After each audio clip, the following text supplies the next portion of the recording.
The Reigate Squires.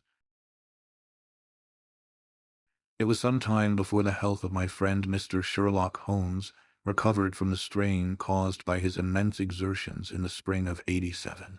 The whole question of the Netherlands-Sumatra Company and of the colossal schemes of Baron Maupertuis are too recent in the minds of the public, and are too intimately concerned with politics and finance to be fitting subjects for this series of sketches. They led, however, in an indirect fashion, to a singular and complex problem, which gave my friend an opportunity of demonstrating the value of a fresh weapon among the many with which he waged his lifelong battle against crime. On referring to my notes, I see that it was upon the 14th of April that I received a telegram from Lyon, which informed me that Holmes was lying ill in the Hotel Dulong. Within 24 hours I was in his sick room, and was relieved to find that there was nothing formidable in his symptoms. Even his iron constitution, however, had broken down under the strain of an investigation which had extended over 2 months, during which period he had never worked less than 15 hours a day, and had more than once, as he assured me, kept to his task for 5 days at a stretch. Even the triumphant issue of his labors could not save him from reaction after so terrible an exertion, and at a time when Europe was ringing with his name, and when his room was literally ankle-deep with congratulatory telegrams, I found him a prey to the blackest depression. Even the knowledge that he had succeeded where the police of 3 countries had failed, and that he had outmaneuvered at every point the most accomplished swindler in Europe, was insufficient to rouse him from his nervous prostration.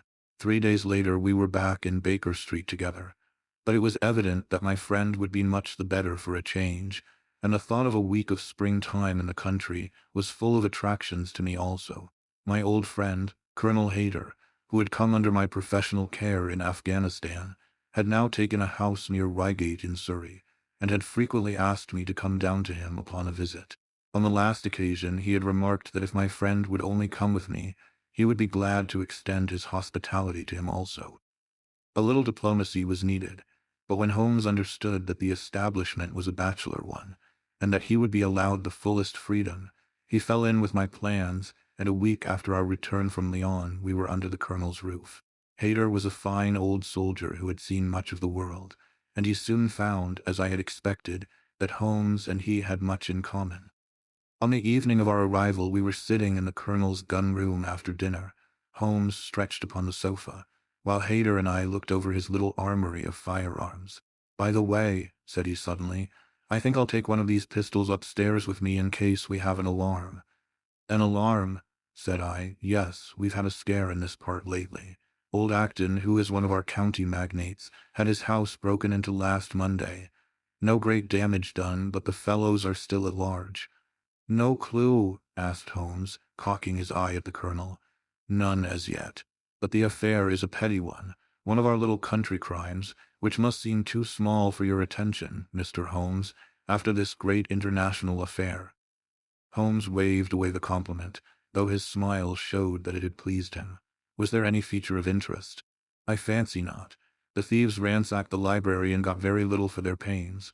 The whole place was turned upside down, drawers burst open and presses ransacked, with the result that an odd volume of Pope's Homer, 2 plated candlesticks, an ivory letter-weight, a small oak barometer, and a ball of twine are all that have vanished."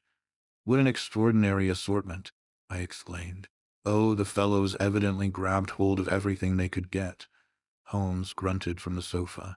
"The county police ought to make something of that," said he.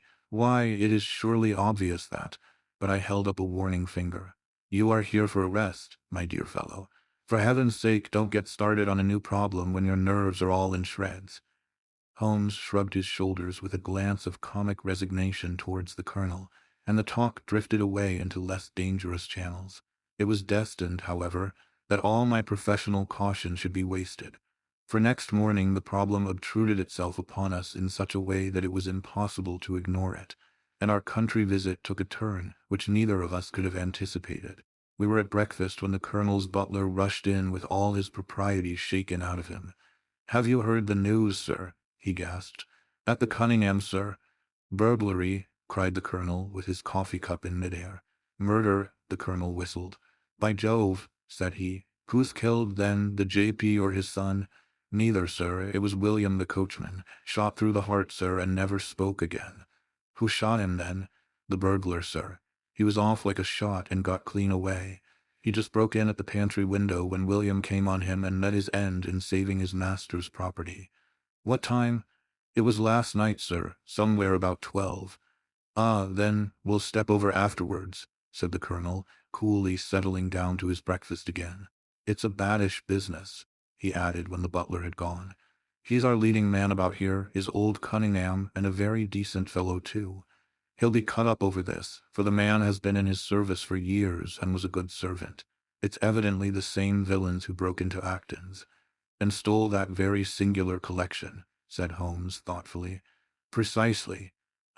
It may prove the simplest matter in the world, but all the same at first glance this is just a little curious, is it not? A gang of burglars acting in the country might be expected to vary the scene of their operations, and not to crack 2 cribs in the same district within a few days. When you spoke last night of taking precautions, I remember that it passed through my mind that this was probably the last parish in England to which the thief or thieves would be likely to turn their attention, which shows that I have still much to learn. I fancy it's some local practitioner, said the colonel. In that case, of course, Acton's and Cunningham's are just the places he would go for, since they are far the largest about here. And richest? Well, they ought to be, but they've had a lawsuit for some years which has sucked the blood out of both of them, I fancy. Old Acton has some claim on half Cunningham's estate, and the lawyers have been at it with both hands. If it's a local villain, there should not be much difficulty in running him down, said Holmes with a yawn. All right, Watson, I don't intend to meddle. Inspector Forrester, sir, said the butler, throwing open the door. The official, a smart, keen-faced young fellow, stepped into the room. Good morning, Colonel, said he. I hope I don't intrude, but we hear that Mr. Holmes of Baker Street is here. The colonel waved his hand towards my friend, and the inspector bowed. We thought that perhaps you would care to step across, Mr. Holmes. The fates are against you, Watson, said he, laughing. We were chatting about the matter when you came in, Inspector. Perhaps you can let us have a few details. As he leaned back in his chair in the familiar attitude, I knew that the case was hopeless. We had no clue in the Acton affair, but here we have plenty to go on, and there's no doubt it is the same party in each case. The man was seen. Ah, yes, sir, but he was off like a deer after the shot that killed poor William Kerwin was fired. Mr. Cunningham saw him from the bedroom window, and Mr. Alec Cunningham saw him from the back passage. It was 11:45 when the alarm broke out. Mr. Cunningham had just got into bed, and Mr. Alec was smoking a pipe in his dressing gown. They both heard William the coachman calling for help, and Mr. Alec ran down to see what was the matter. The back door was open, and as he came to the foot of the stairs, he saw 2 men wrestling together outside. One of them fired a shot, the other dropped, and the murderer rushed across the garden and over the hedge. Mr. Cunningham, looking out of his bedroom, saw the fellow as he gained the road, but lost sight of him at once. Mr. Alec stopped to see if he could help the dying man, and so the villain got clean away. Beyond the fact that he was a middle-sized man and dressed in some dark stuff, we have no personal clue, but we are making energetic inquiries, and if he is a stranger we shall soon find him out. What was this William doing there? Did he say anything before he died? Not a word. He lives at the lodge with his mother, and as he was a very faithful fellow, we imagine that he walked up to the house with the intention of seeing that all was right there. Of course, this Acton business has put everyone on their guard. The robber must have just burst open the door. The lock has been forced when William came upon him. Did William say anything to his mother before going out? She is very old and deaf, and we can get no information from her. The shock has made her half-witted, but I understand that she was never very bright. There is one very important circumstance, however. Look at this. He took a small piece of torn paper from a notebook and spread it out upon his knee. This was found between the finger and thumb of the dead man. It appears to be a fragment torn from a larger sheet. You will observe that the hour mentioned upon it is the very time at which the poor fellow met his fate. You see that his murderer might have torn the rest of the sheet from him, or he might have taken this fragment from the murderer. It reads almost as though it were an appointment. Holmes took up the scrap of paper, a facsimile of which is here reproduced. Presuming that it is an appointment, continued the inspector, it is of course a conceivable theory that this William Curwen, though he had the reputation of being an honest man, may have been in league with the thief.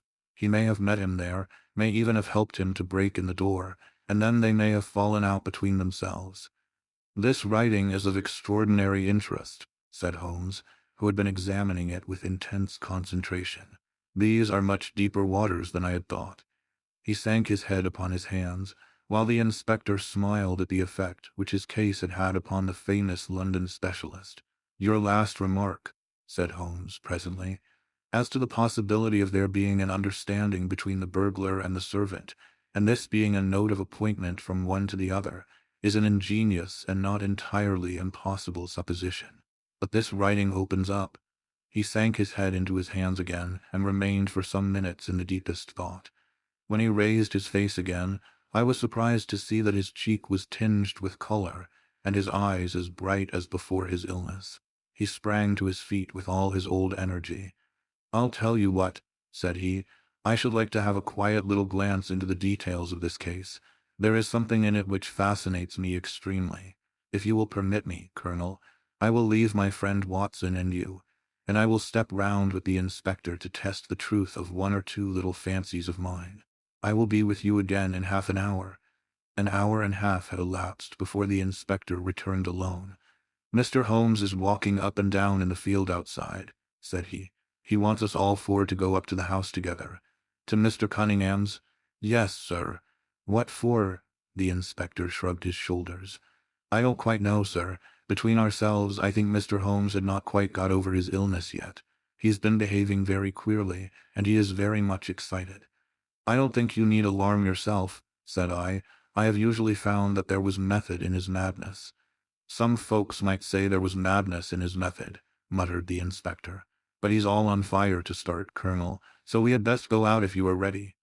We found Holmes pacing up and down in the field, his chin sunk upon his breast, and his hands thrust into his trousers pockets. "The matter grows in interest," said he. "Watson, your country trip has been a distinct success. I have had a charming morning." "You have been up to the scene of the crime, I understand," said the colonel. "Yes. The inspector and I have made quite a little reconnaissance together." "Any success?" "Well, we have seen some very interesting things. I'll tell you what we did as we walk. First of all, we saw the body of this unfortunate man. He certainly died from a revolver wound as reported." "Had you doubted it then?" "Oh, it is as well to test everything. Our inspection was not wasted. We then had an interview with Mr. Cunningham and his son, who were able to point out the exact spot where the murderer had broken through the garden hedge in his flight. That was of great interest." "Naturally. Then we had a look at this poor fellow's mother. We could get no information from her, however, as she is very old and feeble." "And what is the result of your investigations?" "The conviction that the crime is a very peculiar one. Perhaps our visit now may do something to make it less obscure. I think that we are both agreed, Inspector, that the fragment of paper in the dead man's hand, bearing, as it does, the very hour of his death written upon it, is of extreme importance." "It should give a clue, Mr. Holmes." "It does give a clue. Whoever wrote that note was the man who brought William Curwen out of his bed at that hour. But where is the rest of that sheet of paper?" "I examined the ground carefully in the hope of finding it," said the inspector. "It was torn out of the dead man's hand. Why was someone so anxious to get possession of it? Because it incriminated him. And what would he do with it? Thrust it into his pocket, most likely, never noticing that a corner of it had been left in the grip of the corpse. If we could get the rest of that sheet, it is obvious that we should have gone a long way towards solving the mystery." "Yes, but how can we get at the criminal's pocket before we catch the criminal?" Well, it was worth thinking over. Then there is another obvious point. The note was sent to William. The man who wrote it could not have taken it. Otherwise, of course, he might have delivered his own message by word of mouth. Who brought the note, then? Or did it come through the post? "I have made inquiries," said the inspector. "William received a letter by the afternoon post yesterday. The envelope was destroyed by him." "Excellent," cried Holmes, clapping the inspector on the back. "You've seen the postman. It is a pleasure to work with you. Well, here is the lodge, and if you will come up, Colonel, I will show you the scene of the crime. We passed the pretty cottage where the murdered man had lived, and walked up an oak-lined avenue to the fine old Queen Anne house, which bears the date of Malplaquet upon the lintel of the door. Holmes and the inspector led us round it until we came to the side gate, which is separated by a stretch of garden from the hedge which lines the road. A constable was standing at the kitchen door. "Throw the door open, officer," said Holmes. Now it was on those stairs that young Mr. Cunningham stood and saw the two men struggling just where we are. Old Mr. Cunningham was at that window, the second on the left, and he saw the fellow get away just to the left of that bush. Then Mr. Alec ran out and knelt beside the wounded man. The ground is very hard, you see, and there are no marks to guide us. As he spoke, two men came down the garden path from round the angle of the house. The one was an elderly man, with a strong, deep-lined, heavy-eyed face. The other a dashing young fellow, whose bright, smiling expression and showy dress were in strange contrast with the business which had brought us there. "Still at it, then?" said he to Holmes. "I thought you Londoners were never at fault. You don't seem to be so very quick after all." "Ah, you must give us a little time," said Holmes good-humoredly. "You'll want it," said young Alec Cunningham. "Why, I don't see that we have any clue at all." "There's only one," answered the inspector. "We thought that if we could only find— Good heavens, Mr. Holmes, what is the matter?" My poor friend's face had suddenly assumed the most dreadful expression. His eyes rolled upwards, his features writhed in agony, and with a suppressed groan he dropped on his face upon the ground. Horrified at the suddenness and severity of the attack, we carried him into the kitchen, where he lay back in a large chair and breathed heavily for some minutes. Finally, with a shamefaced apology for his weakness, he rose once more. "Watson would tell you that I have only just recovered from a severe illness," he explained. "I am liable to these sudden nervous attacks." "Shall I send you home in my trap?" asked old Cunningham. "Well, since I am here, there is one point on which I should like to feel sure. We can very easily verify it." "What was it?" "Well, it seems to me that it is just possible that the arrival of this poor fellow William was not before, but after, the entrance of the burglar into the house. You appear to take it for granted that, although the door was forced, the robber never got in." "I fancy that is quite obvious," said Mr. Cunningham gravely. "Why, my son Alec had not yet gone to bed, and he would certainly have heard anyone moving about." "Where was he sitting?" "I was smoking in my dressing-room." "Which window is that?" "The last on the left, next my father's." "Both of your lamps were lit, of course?" "Undoubtedly." "There are some very singular points here," said Holmes, smiling. "Is it not extraordinary that a burglar, and a burglar who had had some previous experience, should deliberately break into a house at a time when he could see from the lights that two of the family were still afoot? He must have been a cool hand. Well, of course, if the case were not an odd one, we should not have been driven to ask you for an explanation," said young Mr. Alec. "But as to your ideas that the man had robbed the house before William tackled him, I think it a most absurd notion. Wouldn't we have found the place disarranged and missed the things which he had taken?" "It depends on what the things were," said Holmes. "You must remember that we are dealing with a burglar who is a very peculiar fellow, and who appears to work on lines of his own. Look, for example, at the queer lot of things which he took from Acton's. What was it? A ball of string, a letter weight, and I don't know what other odds and ends." "Well, we are quite in your hands, Mr. Holmes," said old Cunningham. "Anything which you or the inspector may suggest will most certainly be done." "In the first place," said Holmes, "I should like you to offer a reward coming from yourself, for the officials may take a little time before they would agree upon the sum, and these things cannot be done too promptly. I have jotted down the form here if you would not mind signing it.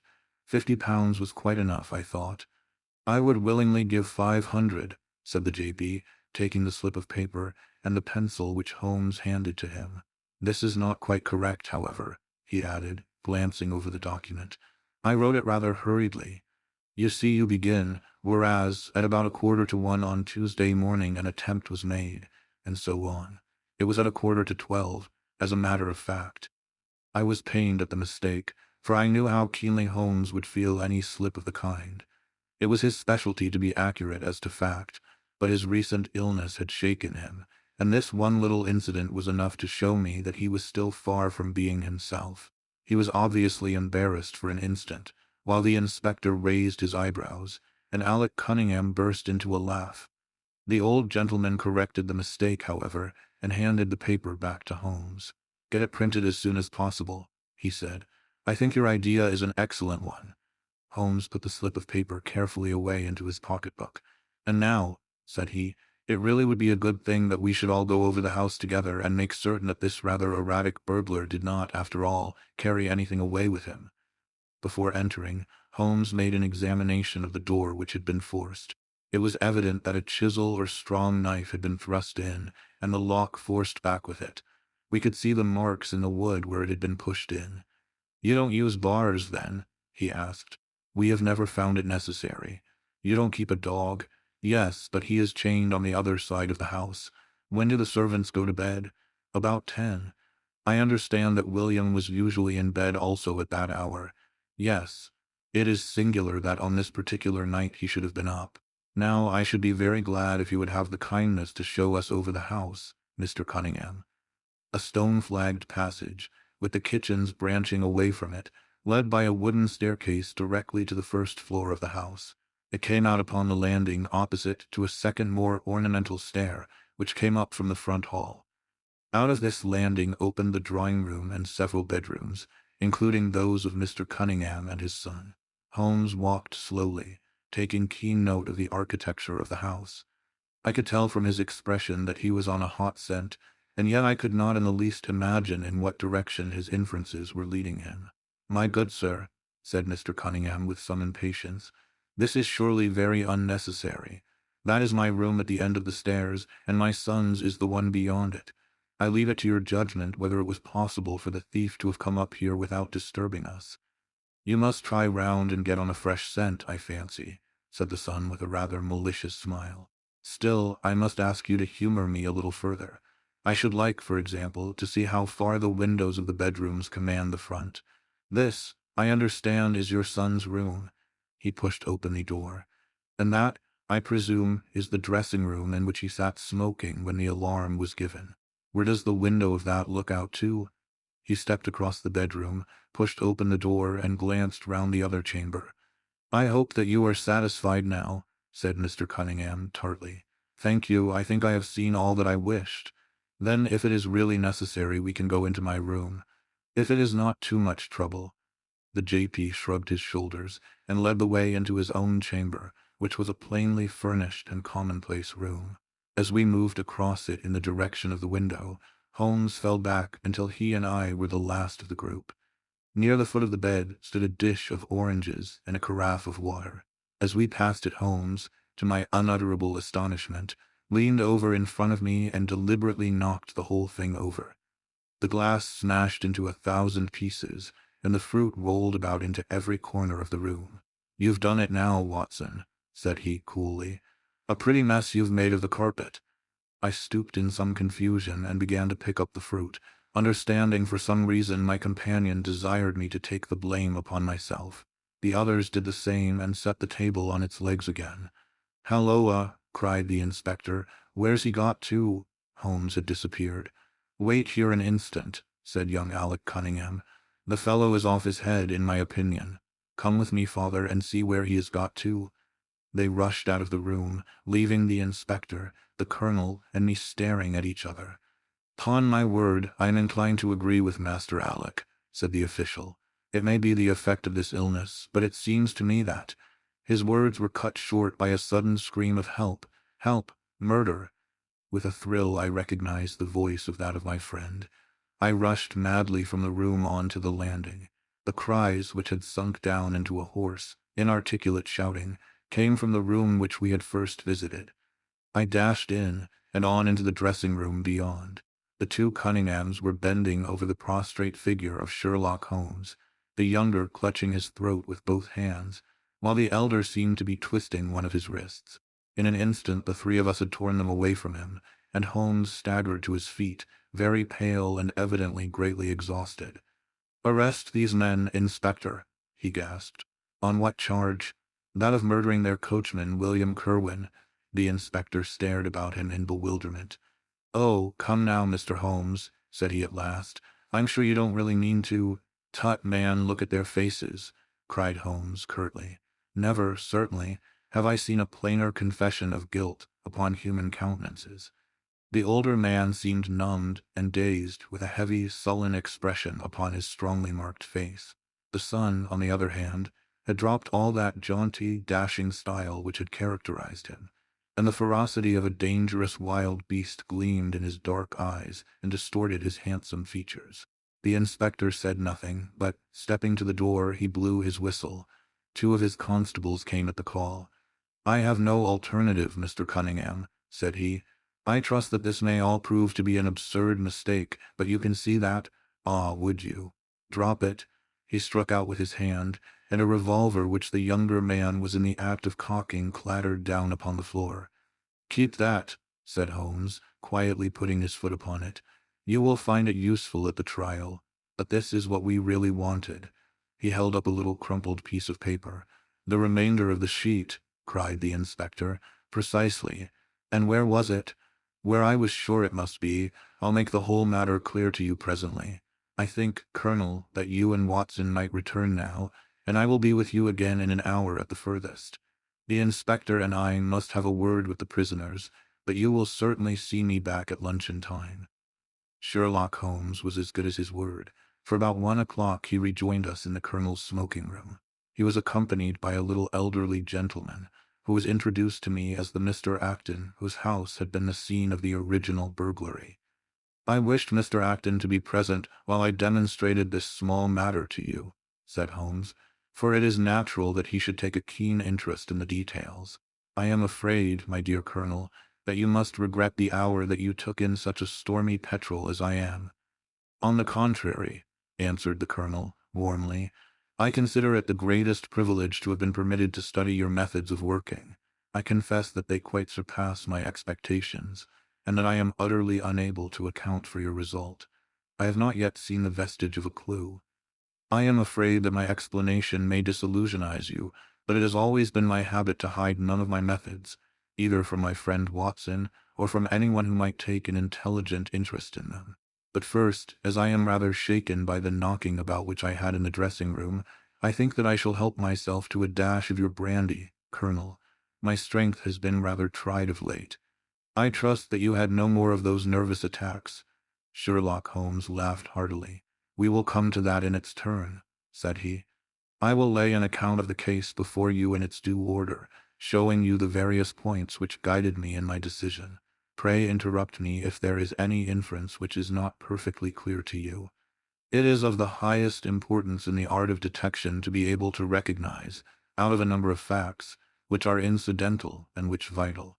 Otherwise your energy and attention must be dissipated instead of being concentrated.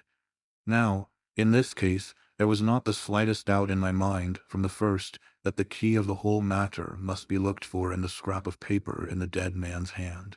Before going into this, I would draw your attention to the fact that, if Alec Cunningham's narrative was correct, and if the assailant, after shooting William Kerwin, had instantly fled, then it obviously could not be he who tore the paper from the dead man's hand. But if it was not he, it must have been Alec Cunningham himself, for by the time that the old man had descended several servants were upon the scene. The point is a simple one, but the inspector had overlooked it, because he had started with the supposition that these county magnates had had nothing to do with the matter. Now I make a point of never having any prejudices, and of following docilely wherever fact may lead me. And so, in the very first stage of the investigation, I found myself looking a little askance at the part which had been played by Mr. Alec Cunningham. And now I made a very careful examination of the corner of paper which the inspector had submitted to us. It was at once clear to me that it formed part of a very remarkable document. Here it is. Do you not now observe something very suggestive about it? "It has a very irregular look," said the Colonel. "My dear sir," cried Holmes, "there cannot be the least doubt in the world that it has been written by two persons doing alternate words. When I draw your attention to the strong T's of at and to, and ask you to compare them with the weak ones of quarter and 12, you will instantly recognize the fact. A very brief analysis of these four words would enable you to say with the utmost confidence that the learn and the maybe are written in the stronger hand, and the what in the weaker. By Jove, it's as clear as day, cried the colonel. Why on earth should two men write a letter in such a fashion? Obviously the business was a bad one, and one of the men who distrusted the other was determined that, whatever was done, each should have an equal hand in it. Now of the two men, it is clear that the one who wrote the at and to was the ringleader. How do you get at that? We might deduce it from the mere character of the one hand as compared with the other, but we have more assured reasons than that for supposing it. If you examine this scrap with attention, you will come to the conclusion that the man with the stronger hand wrote all his words first, leaving blanks for the other to fill up. These blanks were not always sufficient, and you can see that the second man had a squeeze to fit his quarter in between the at and the to, showing that the latter were already written. The man who wrote all his words first is undoubtedly the man who planned the affair. Excellent, cried Mr. Acton, but very superficial, said Holmes. We come now, however, to a point which is of importance. You may not be aware that the deduction of a man's age from his writing is one which has been brought to considerable accuracy by experts. In normal cases, one can place a man in his true decade with tolerable confidence. I say normal cases, because ill health and physical weakness reproduce the signs of old age, even when the invalid is a youth. In this case, looking at the bold, strong hand of the one, and the rather broken-backed appearance of the other, which still retains its legibility although the T's have begun to lose their crossing, we can say that the one was a young man, and the other was advanced in years without being positively decrepit. Excellent, cried Mr. Acton again. There is a further point, however, which is subtler and of greater interest. There is something in common between these hands. They belong to men who are blood relatives. It may be most obvious to you in the Greek E's, but to me there are many small points which indicate the same thing. I have no doubt at all that a family mannerism can be traced in these two specimens of writing. I am only, of course, giving you the leading results now of my examination of the paper. There were 23 other deductions, which would be of more interest to experts than to you. They all tend to deepen the impression upon my mind that the Cunninghams, father and son, had written this letter. Having got so far, my next step was, of course, to examine into the details of the crime, and to see how far they would help us. I went up to the house with the inspector, and saw all that was to be seen. The wound upon the dead man was, as I was able to determine with absolute confidence, fired from a revolver at the distance of something over 4 yards. There was no powder blackening on the clothes. Evidently, therefore, Alec Cunningham had lied when he said that the two men were struggling when the shot was fired. Again, both father and son agreed as to the place where the man escaped into the road. At that point, however, as it happens, there is a broadish ditch, moist at the bottom. As there were no indications of boot marks about this ditch, I was absolutely sure not only that the Cunninghams had again lied, but that there had never been any unknown man upon the scene at all. And now I have to consider the motive of this singular crime. To get at this, I endeavored first of all to solve the reason of the original burglary at Mr. Acton's. I understood, from something which the colonel told us, that a lawsuit had been going on between you, Mr. Acton, and the Cunninghams. Of course, it instantly occurred to me that they had broken into your library with the intention of getting at some document which might be of importance in the case. Precisely so, said Mr. Acton. There can be no possible doubt as to their intentions. I have the clearest claim upon half of their present estate, and if they could have found a single paper, which, fortunately, was in the strong-box of my solicitors, they would undoubtedly have crippled our case. There you are, said Holmes, smiling. It was a dangerous, reckless attempt, in which I seemed to trace the influence of young Alec. Having found nothing, they tried to divert suspicion by making it appear to be an ordinary burglary, to which end they carried off whatever they could lay their hands upon. That is all clear enough, but there was much that was still obscure. What I wanted above all was to get the missing part of that note. I was certain that Alec had torn it out of the dead man's hand, and almost certain that he must have thrust it into the pocket of his dressing-gown. Where else could he have put it? The only question was whether it was still there. It was worth an effort to find out, and for that object we all went up to the house. The Cunninghams joined us, as you doubtless remember, outside the kitchen door. It was, of course, of the very first importance that they should not be reminded of the existence of this paper. Otherwise, they would naturally destroy it without delay.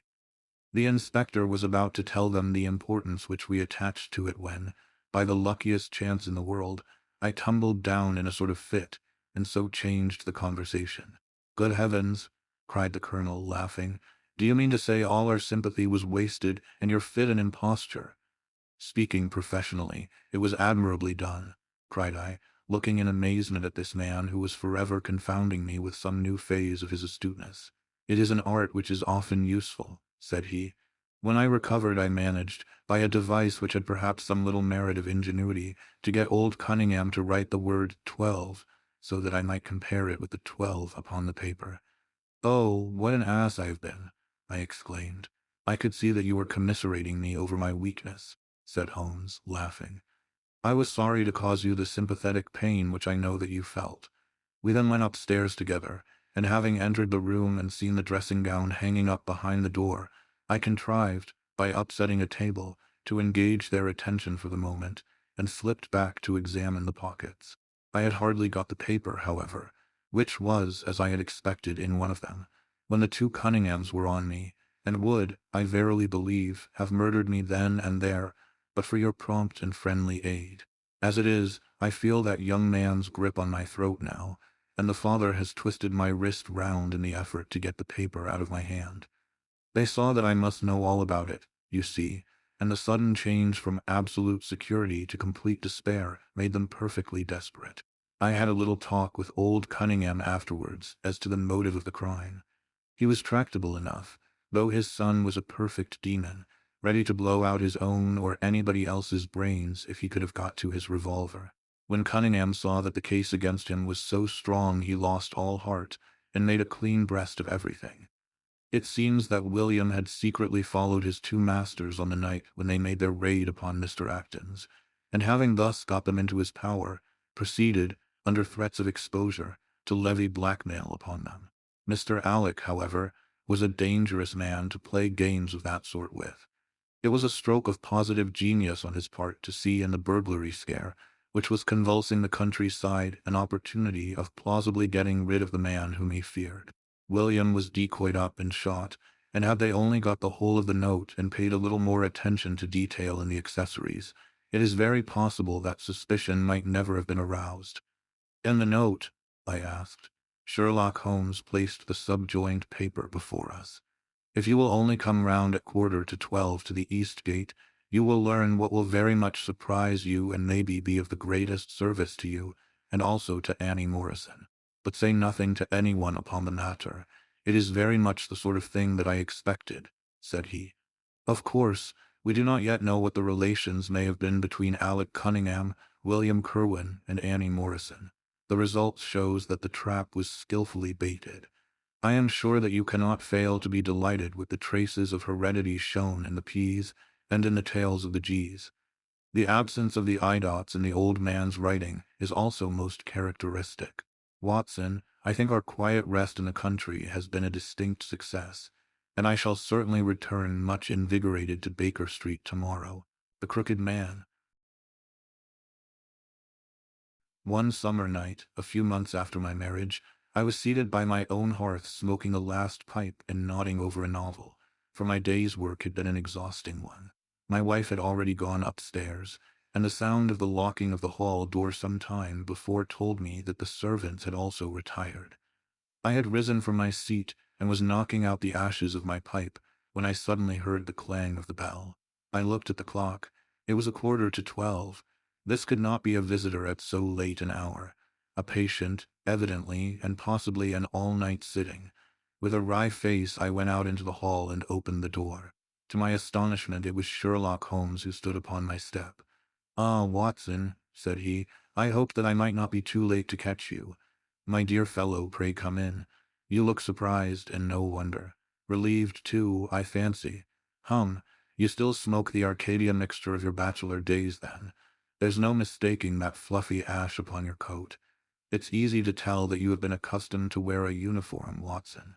You'll never pass as a purebred civilian as long as you keep that habit of carrying your handkerchief in your sleeve. Could you put me up tonight?" With pleasure. You told me that you had bachelor quarters for one, and I see that you have no gentleman visitor at present. Your hat stand proclaims as much. I shall be delighted if you will stay. Thank you. I'll fill the vacant peg then. Sorry to see that you've had the British workman in the house. He's a token of evil. Not the drains, I hope. No, the gas. Ah, he has left 2 nail marks from his boot upon your linoleum just where the light strikes it. No, thank you, I had some supper at Waterloo, but I'll smoke a pipe with you with pleasure. I handed him my pouch, and he seated himself opposite to me and smoked for some time in silence. I was well aware that nothing but business of importance would have brought him to me at such an hour, so I waited patiently until he should come round to it. I see that you are professionally rather busy just now, said he, glancing very keenly across at me. Yes, I've had a busy day, I answered. It may seem very foolish in your eyes, I added, but really I don't know how you deduced it. Holmes chuckled to himself. I have the advantage of knowing your habits, my dear Watson, said he. When your round is a short one you walk, and when it is a long one you use a hansom.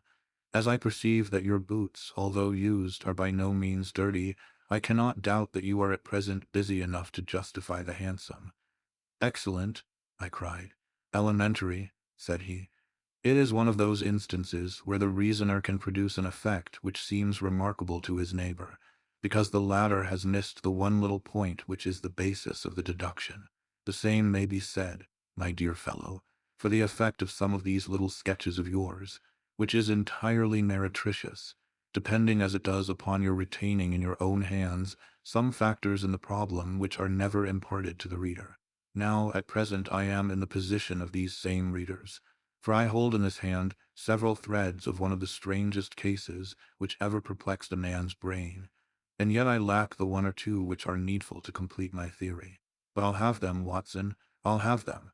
His eyes kindled, and a slight flush sprang into his thin cheeks.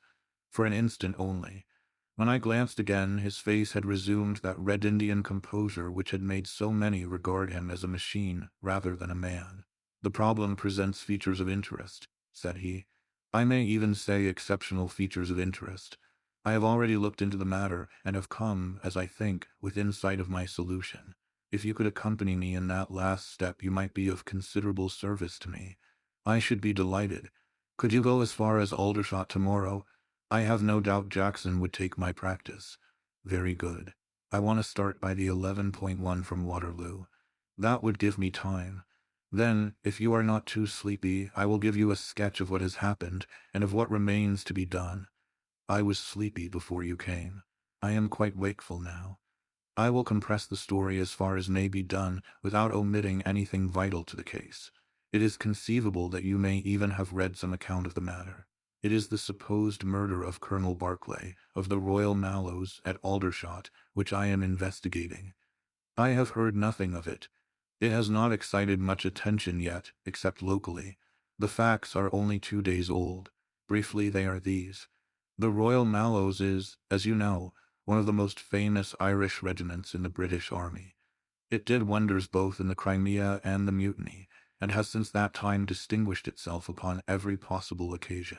It was commanded up to Monday night by James Barclay, a gallant veteran who started as a full private, was raised to commissioned rank for his bravery at the time of the mutiny, and so lived to command the regiment in which he had once carried a musket. Colonel Barclay had married at the time when he was a sergeant, and his wife, whose maiden name was Miss Nancy Devoy, was the daughter of a former color sergeant in the same corps. There was, therefore, as can be imagined, some little social friction when the young couple, for they were still young, found themselves in their new surroundings. They appear, however, to have quickly adapted themselves, and Mrs. Barclay has always, I understand, been as popular with the ladies of the regiment as her husband was with his brother officers. I may add that she was a woman of great beauty, and that even now, when she has been married for upwards of 30 years, she is still of a striking and queenly appearance. Colonel Barclay's family life appears to have been a uniformly happy one. Major Murphy, to whom I owe most of my facts, assures me that he has never heard of any misunderstanding between the pair. On the whole, he thinks that Barclay's devotion to his wife was greater than his wife's to Barclay. He was acutely uneasy if he were absent from her for a day. She, on the other hand, though devoted and faithful, was less obtrusively affectionate. But they were regarded in the regiment as the very model of a middle-aged couple. There was absolutely nothing in their mutual relations to prepare people for the tragedy which was to follow. Colonel Barclay himself seems to have had some singular traits in his character. He was a dashing, jovial old soldier in his usual mood, but there were occasions on which he seemed to show himself capable of considerable violence and vindictiveness. This side of his nature, however, appears never to have been turned towards his wife. Another fact, which had struck Major Murphy and 3 out of 5 of the other officers with whom I conversed, was the singular sort of depression which came upon him at times. As the Major expressed it, the smile had often been struck from his mouth, as if by some invisible hand, when he has been joining the gaieties and chaff of the mess table. For days on end, when the mood was on him, he has been sunk in the deepest gloom. This and a certain tinge of superstition were the only unusual traits in his character which his brother officers had observed. The latter peculiarity took the form of a dislike to being left alone, especially after dark. This puerile feature in a nature which was conspicuously manly had often given rise to comment and conjecture. The 1st Battalion of the Royal Mallows, which is the old 117th, has been stationed at Aldershot for some years. The married officers live out of barracks, and the colonel has during all this time occupied a villa called Latching, about half a mile from the North Camp. The house stands in its own grounds, but the west side of it is not more than 30 yards from the high road. A coachman and 2 maids form the staff of servants. These, with their master and mistress, were the sole occupants of Latching, for the Barclays had no children, nor was it usual for them to have resident visitors. Now for the events at Latching between 9 and 10 on the evening of last Monday. Mrs. Barclay was, it appears, a member of the Roman Catholic Church, and had interested herself very much in the establishment of the Guild of St. George, which was formed in connection with the Watt Street Chapel for the purpose of supplying the poor with cast-off clothing. A meeting of the Guild had been held that evening at 8, and Mrs. Barclay had hurried over her dinner in order to be present at it.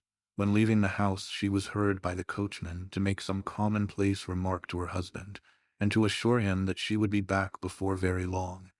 She then called for Miss Morrison, a young lady who lives in the next villa, and the two went off together to their meeting. It lasted 40 minutes, and at 9:15 Mrs. Barclay returned home, having left Miss Morrison at her door as she passed. There is a room which is used as a morning room at Latching. This faces the road and opens by a large glass folding door onto the lawn.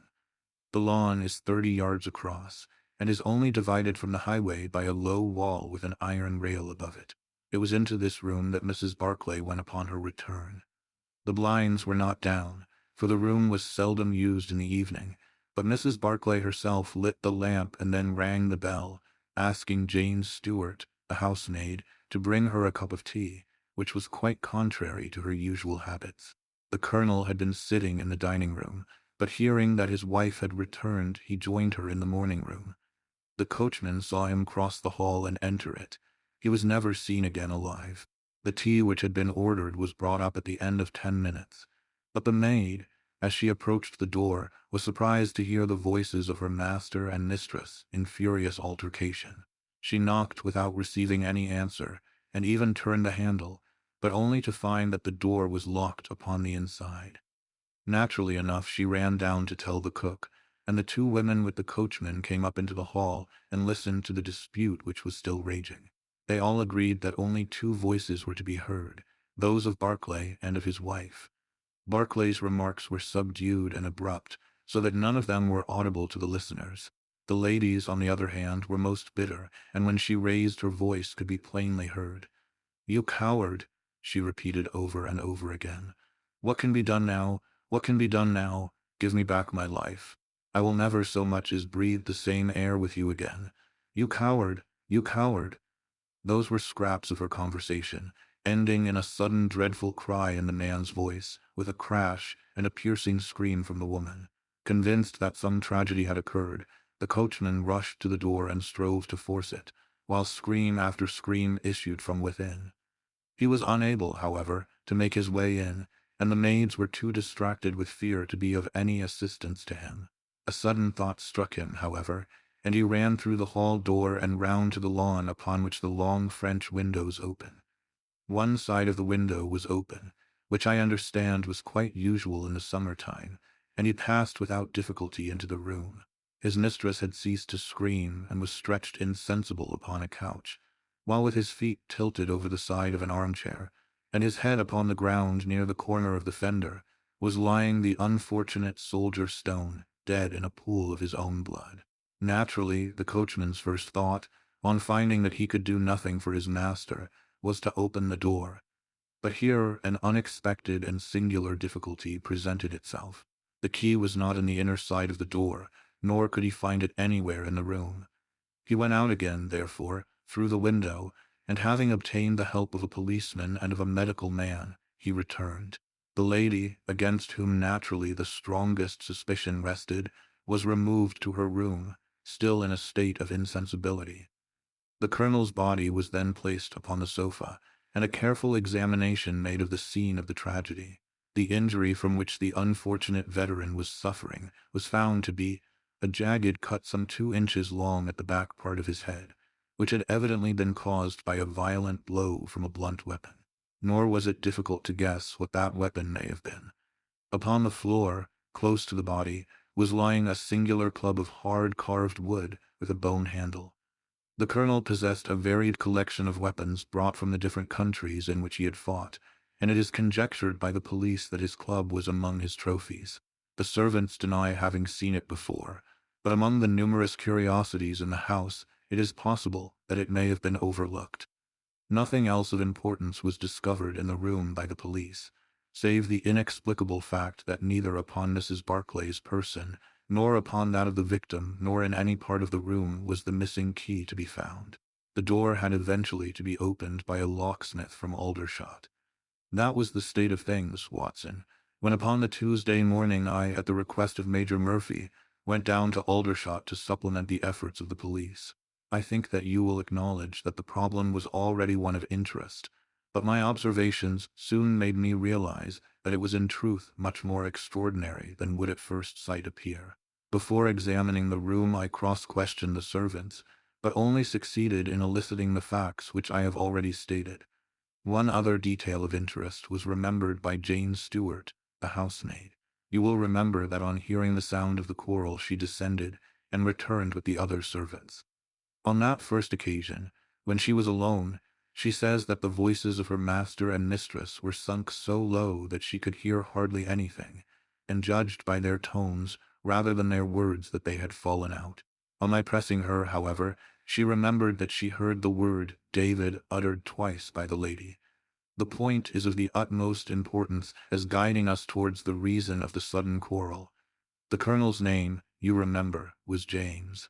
There was one thing in the case which had made the deepest impression both upon the servants and the police. This was the contortion of the colonel's face. It had set, according to their account, into the most dreadful expression of fear and horror which a human countenance is capable of assuming. More than one person fainted at the mere sight of him, so terrible was the effect. It was quite certain that he had foreseen his fate, and that it had caused him the utmost horror. This, of course, fitted in well enough with the police theory, if the colonel could have seen his wife making a murderous attack upon him. Nor was the fact of the wound being on the back of his head a fatal objection to this, as he might have turned to avoid the blow. No information could be got from the lady herself, who was temporarily insane from an acute attack of brain fever. From the police, I learned that Miss Morrison, who you remember went out that evening with Mrs. Barclay, denied having any knowledge of what it was which had caused the ill humor in which her companion had returned. Having gathered these facts, Watson, I smoked several pipes over them, trying to separate those which were crucial from others which were merely incidental. There could be no question that the most distinctive and suggestive point in the case was the singular disappearance of the door key. A most careful search had failed to discover it in the room, therefore it must have been taken from it. But neither the colonel nor the colonel's wife could have taken it. That was perfectly clear. Therefore a third person must have entered the room, and that third person could only have come in through the window. It seemed to me that a careful examination of the room and the lawn might possibly reveal some traces of this mysterious individual. You know my methods, Watson. There was not one of them which I did not apply to the inquiry, and it ended by my discovering traces, but very different ones from those which I had expected. There had been a man in the room, and he had crossed the lawn coming from the road. I was able to obtain 5 very clear impressions of his footmarks, one in the roadway itself, at the point where he had climbed the low wall, 2 on the lawn, and 2 very faint ones upon the stained boards near the window where he had entered. He had apparently rushed across the lawn, for his toe marks were much deeper than his heels. But it was not the man who surprised me. It was his companion. His companion. Holmes pulled a large sheet of tissue paper out of his pocket and carefully unfolded it upon his knee. "What do you make of that?" he asked. The paper was covered with the tracings of the footmarks of some small animal. It had 5 well-marked footpads, an indication of long nails, and the whole print might be nearly as large as a dessert spoon. "It's a dog," said I. "Did you ever hear of a dog running up a curtain?" I found distinct traces that this creature had done so. "A monkey, then. But it is not the print of a monkey. What can it be, then? Neither dog nor cat nor monkey nor any creature that we are familiar with. I have tried to reconstruct it from the measurements. Here are 4 prints where the beast has been standing motionless. You see that it is no less than 15 inches from forefoot to hind. Add to that the length of neck and head, and you get a creature not much less than 2 feet long, probably more if there is any tail. But now observe this other measurement. The animal has been moving, and we have the length of its stride. In each case it is only about 3 inches. You have an indication, you see, of a long body with very short legs attached to it. It has not been considered enough to leave any of its hair behind it, but its general shape must be what I have indicated, and it can run up a curtain, and it is carnivorous. How do you deduce that? Because it ran up the curtain. A canary's cage was hanging in the window, and its aim seems to have been to get at the bird. Then, what was the beast? Ah, if I could give it a name, that might go a long way towards solving the case. On the whole, it was probably some creature of the weasel and stoat tribe, and yet it is larger than any of these that I have seen. But what had it to do with the crime? That also is still obscure, but we have learned a good deal, you perceive. We know that a man stood in the road looking at the quarrel between the Barclays. The blinds were up and the room lighted. We know also that he ran across the lawn, entered the room, accompanied by a strange animal, and that he either struck the colonel or, as is equally possible, that the colonel fell down from sheer fright at the sight of him, and cut his head on the corner of the fender. Finally, we have the curious fact that the intruder carried away the key with him when he left. Your discoveries seem to have left the business more obscure than it was before, said I. Quite so. They undoubtedly showed that the affair was much deeper than was at first conjectured. I thought the matter over, and I came to the conclusion that I must approach the case from another aspect. But really, Watson, I am keeping you up, and I might just as well tell you all this on our way to Aldershot tomorrow. Thank you. You have gone rather too far to stop. It is quite certain that when Mrs. Barclay left the house at 7:30 she was on good terms with her husband. She was never, as I think I have said, ostentatiously affectionate, but she was heard by the coachman chatting with the colonel in a friendly fashion. Now, it was equally certain that, immediately on her return, she had gone to the room in which she was least likely to see her husband, had flown to tea as an agitated woman will, and finally, on his coming into her, had broken into violent recriminations. Therefore something had occurred between 7:30 and 9 o'clock, which had completely altered her feelings towards him. But Miss Morrison had been with her during the whole of that hour and a half. It was absolutely certain, therefore, in spite of her denial, that she must know something of the matter. My first conjecture was that possibly there had been some passages between this young lady and the old soldier, which the former had now confessed to the wife. That would account for the angry return, and also for the girl's denial that anything had occurred. Nor would it be entirely incompatible with most of the words overheard. But there was the reference to David, and there was the known affection of the colonel for his wife, to weigh against it, to say nothing of the tragic intrusion of this other man, which might, of course, be entirely disconnected with what had gone before. It was not easy to pick one's steps, but on the whole, I was inclined to dismiss the idea that there had been anything between the Colonel and Miss Morrison, but more than ever convinced that the young lady held the clue as to what it was which had turned Mrs. Barclay to hatred of her husband.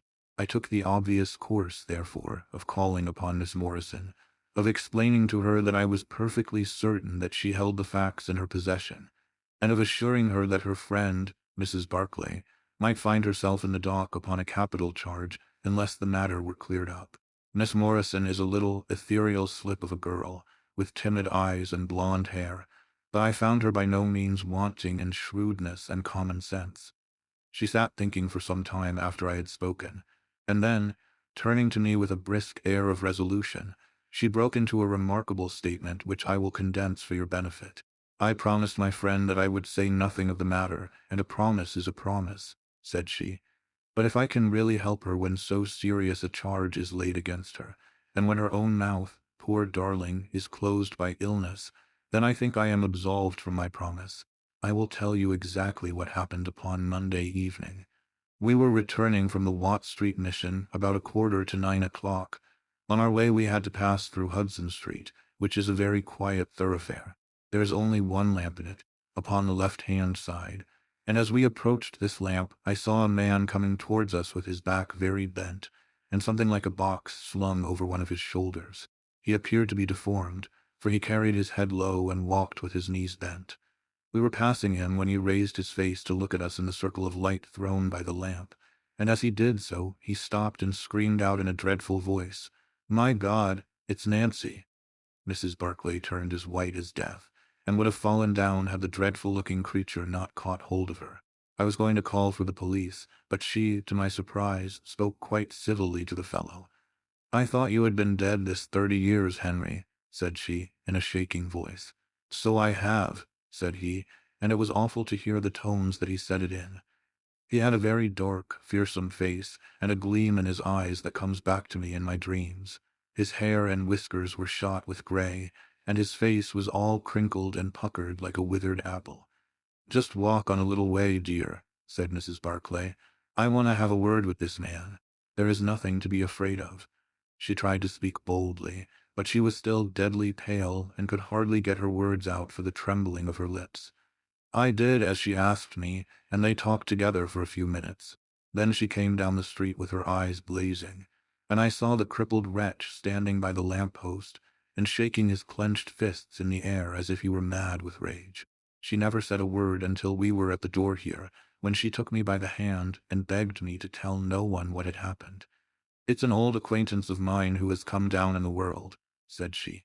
"When I promised her I would say nothing, she kissed me, and I have never seen her since. I have told you now the whole truth, and if I withheld it from the police it is because I did not realize then the danger in which my dear friend stood. I know that it can only be to her advantage that everything should be known. There was her statement, Watson, and to me, as you can imagine, it was like a light on a dark night. Everything which had been disconnected before began at once to assume its true place, and I had a shadowy presentiment of the whole sequence of events. My next step, obviously, was to find the man who had produced such a remarkable impression upon Mrs. Barclay. If he were still in Aldershot, it should not be a very difficult matter. There are not such a very great number of civilians, and a deformed man was sure to have attracted attention.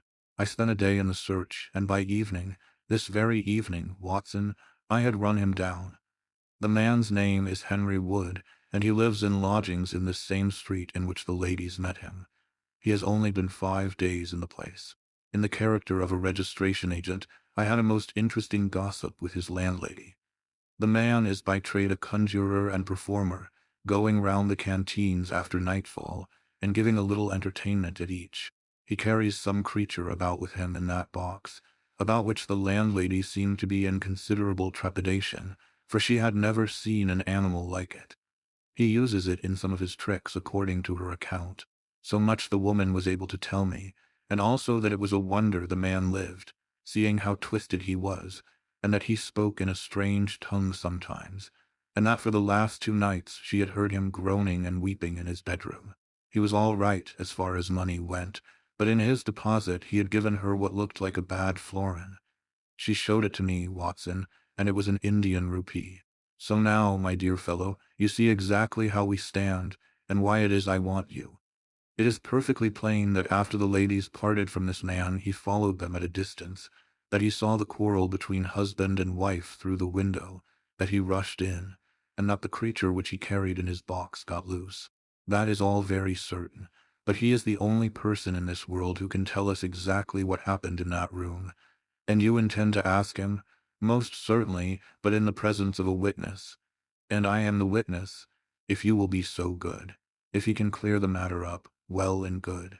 If he refuses, we have no alternative but to apply for a warrant. But how do you know he'll be there when we return? You may be sure that I took some precautions. I have one of my Baker Street boys mounting guard over him who would stick to him like a burr, go where he might.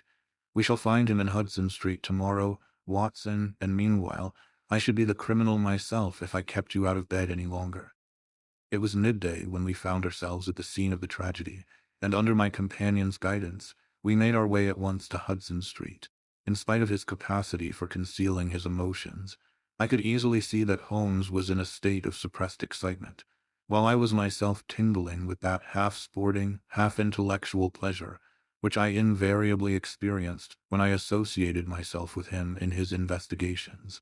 "This is the street," said he, as we turned into a short thoroughfare lined with plain two-storied brick houses. "Ah, here is Simpson to report." "He's in all right, Mr. Holmes," cried a small street Arab running up to us. "Good, Simpson," said Holmes, patting him on the head. "Come along, Watson, this is the house." He sent in his card with a message that he had come on important business, and a moment later we were face to face with the man whom we had come to see.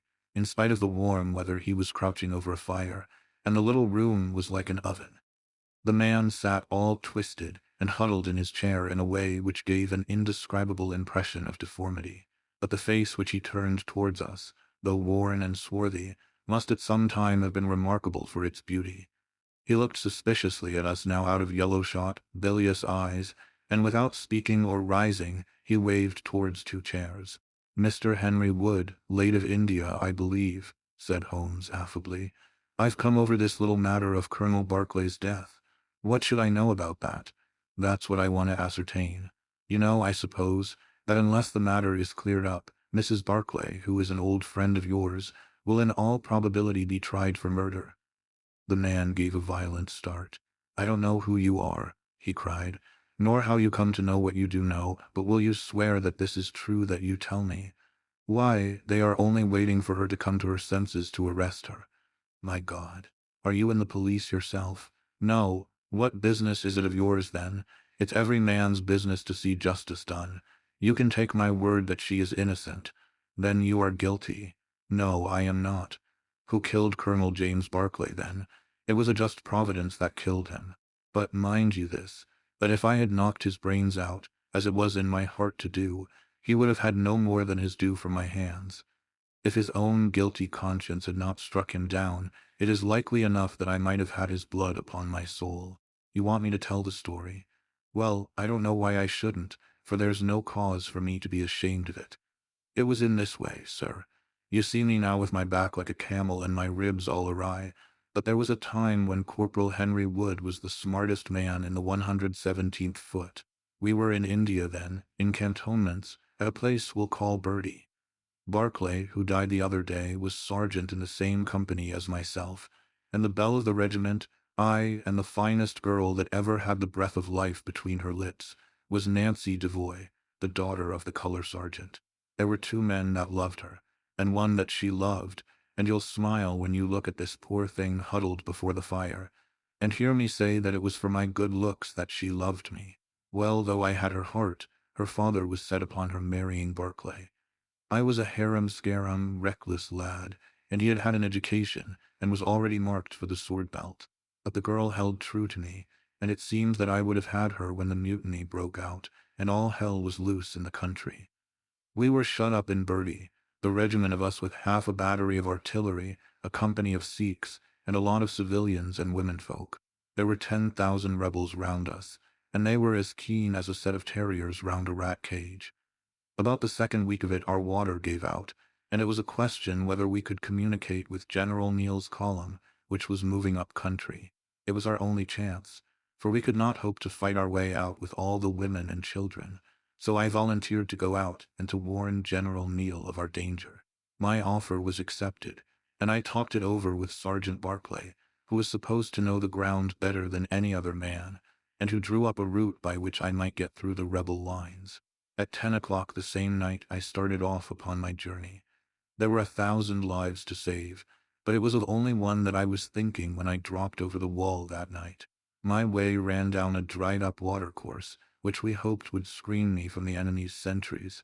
But as I crept round the corner of it, I walked right into 6 of them, who were crouching down in the dark waiting for me. In an instant I was stunned with a blow and bound hand and foot. But the real blow was to my heart, and not to my head, for as I came to and listened to as much as I could understand of their talk, I heard enough to tell me that my comrade, the very man who had arranged the way that I was to take, had betrayed me by means of a native servant into the hands of the enemy. Well, there's no need for me to dwell on that part of it. You know now what James Barclay was capable of.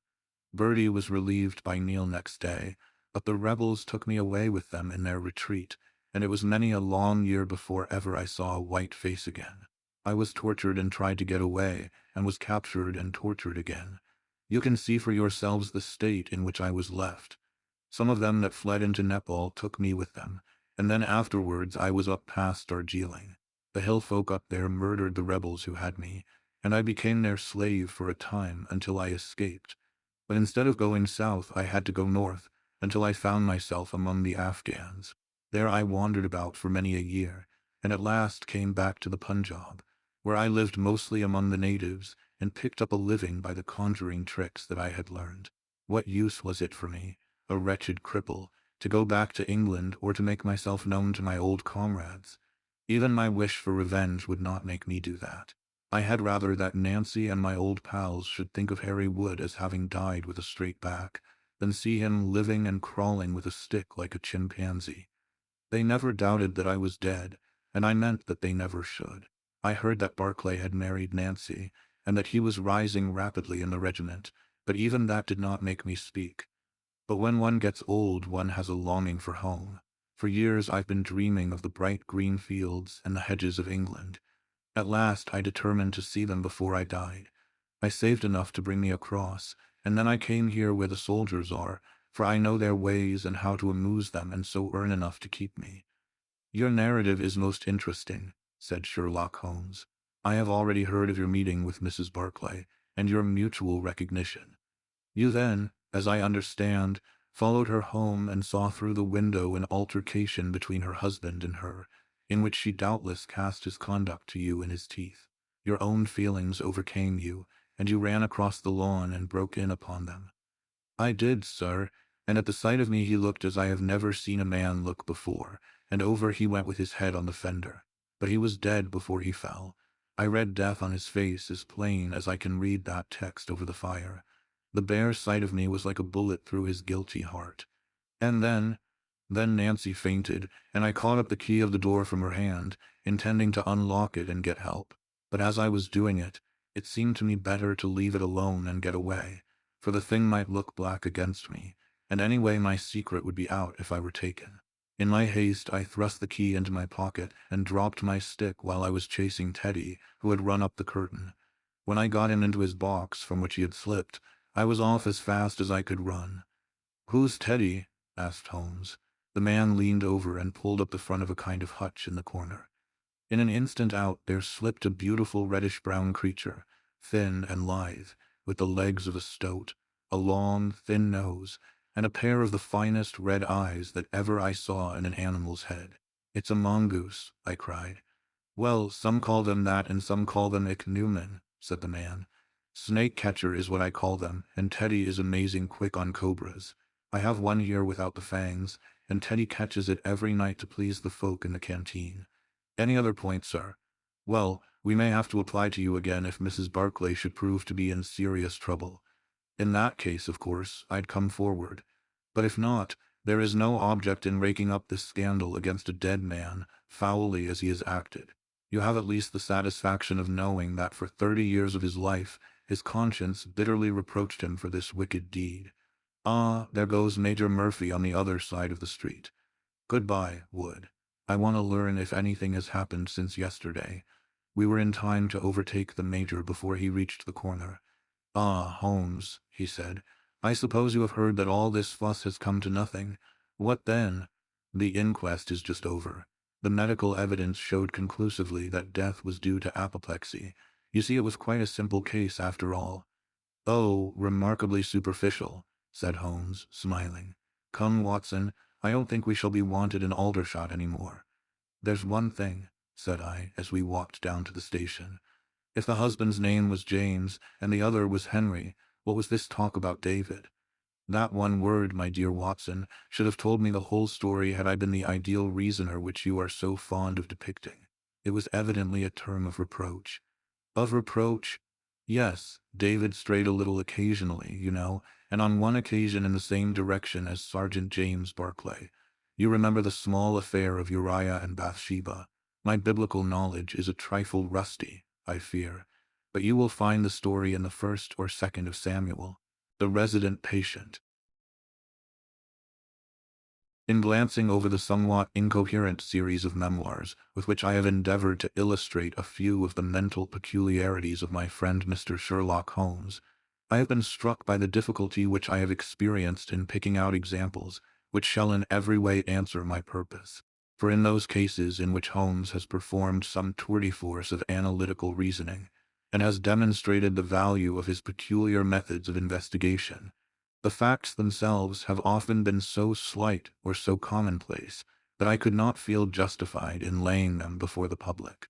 On the other hand, it has frequently happened that he has been concerned in some research where the facts have been of the most remarkable and dramatic character, but where the share which he has himself taken in determining their causes has been less pronounced than I, as his biographer, could wish.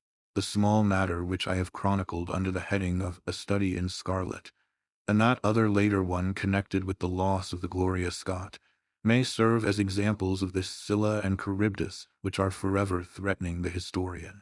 It may be that in the business of which I am now about to write the part which my friend played is not sufficiently accentuated, and yet the whole train of circumstances is so remarkable that I cannot bring myself to omit it entirely from this series.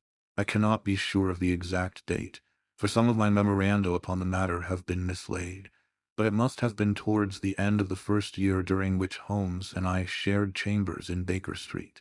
It was boisterous October weather, and we had both remained indoors all day, because I feared with my shaken health to face the keen autumn wind, while he was deep in some of those abstruse chemical investigations which absorbed him utterly as long as he was engaged upon them. Towards evening, however, the breaking of a test tube brought his research to a premature ending, and he sprang up from his chair with an exclamation of impatience and a clouded brow. "A day's work ruined, Watson," said he, striding across to the window. "Ha, the stars are out and the wind has fallen. What do you say to a ramble through London?" I was weary of our little sitting-room and gladly acquiesced. For 3 hours we strolled about together, watching the ever-changing kaleidoscope of life as it ebbs and flows through Fleet Street and the Strand. Holmes had shaken off his temporary ill-humor, and his characteristic talk, with its keen observance of detail and subtle power of inference, held me amused and enthralled. It was 10 o'clock before we reached Baker Street again.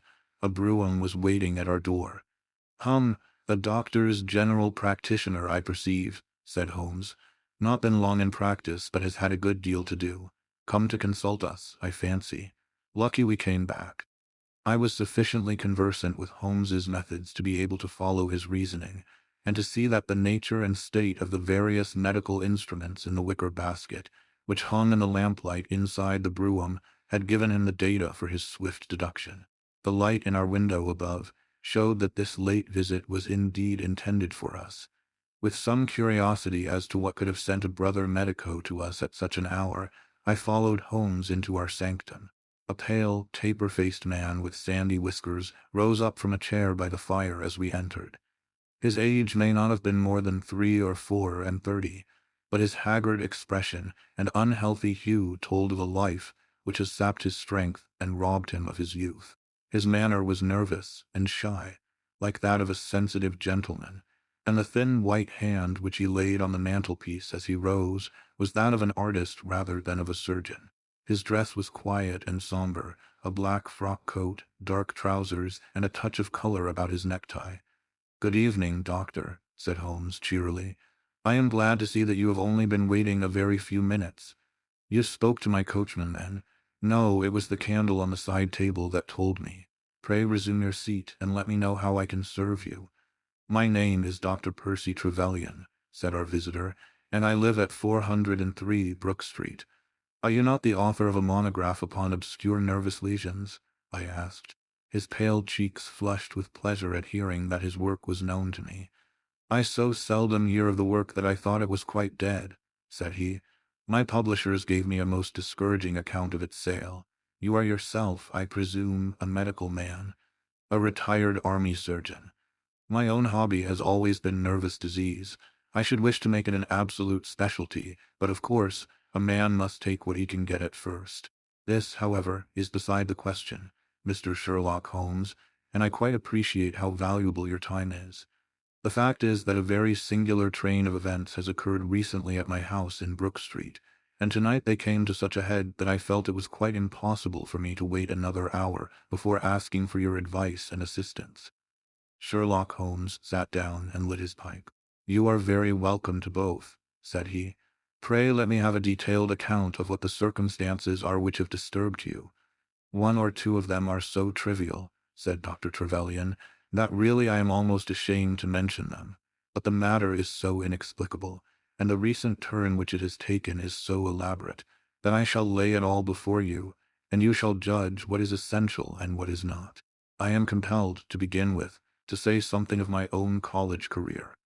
I am a London University man, you know, and I am sure that you will not think that I am unduly singing my own praises if I say that my student career was considered by my professors to be a very promising one. After I had graduated, I continued to devote myself to research, occupying a minor position in King's College Hospital, and I was fortunate enough to excite considerable interest by my research into the pathology of catalepsy, and finally to win the Bruce Pinkerton Prize and medal by the monograph on nervous lesions to which your friend has just alluded. I should not go too far if I were to say that there was a general impression at that time that a distinguished career lay before me. But the one great stumbling block lay in my want of capital. As you will readily understand, a specialist who aims high is compelled to start in one of a dozen streets in the Cavendish Square quarter, all of which entail enormous rents and furnishing expenses. Besides this preliminary outlay, he must be prepared to keep himself for some years, and to hire a presentable carriage and horse.